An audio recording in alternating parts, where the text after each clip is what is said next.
तुमच्याकडे multiple income source असायला पाहिजे की तुम्ही जॉब करताय, तुम्हाला समजा फॉर एक्झाम्पल 50,000 सॅलरी आहे, तुम्ही ट्रेडिंग करताय 20,000 येत आहेत, तुम्ही अजून छोटा मोठा बिझनेस करताय 10,000 येतात, तर 1,00,000 रुपये तुम्ही कमवत आहात 4 बिझनेस मधनं. उद्या जॉब गेला तर तुम्ही 50,000 तर कमवू शकता. प्रत्येकाने स्वतःला एक प्रश्न विचारा की जॉब गेला तर माझ्याकडे काय आहे का? माझ्याकडे काहीच नाही, माझ्या घराचं ईएमआय, माझ्या मुलांचं शिक्षण, माझ्या कारचं ईएमआय, जाणार कुठनं? बॅकअपच नाहीये माझ्याकडे. सो बॅकअप या शब्दाचा अर्थ कोणीच समजून नाही घेतला.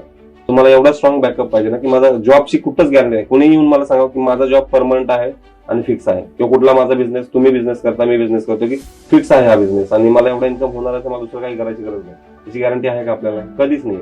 सो मल्टिपल 10 रुपयेच कमवायचे, पण ते 10 ठिकाणून आले तर कधी पण चांगली गोष्ट. कारण की 2 बिझनेसेस तुमचे बंद झाले, जॉब गेला तर 7 गोष्टी चालू आहेत, तिथनं तुम्हाला पैसे येतील. सो आपला मराठी माणूस हे विचारच नाही करत. लहानपणापासून शिक्षणच आपलं काय, शिक्षण घे, चांगल्या ठिकाणी चिटक, हा शब्द शिकवलेला आहे.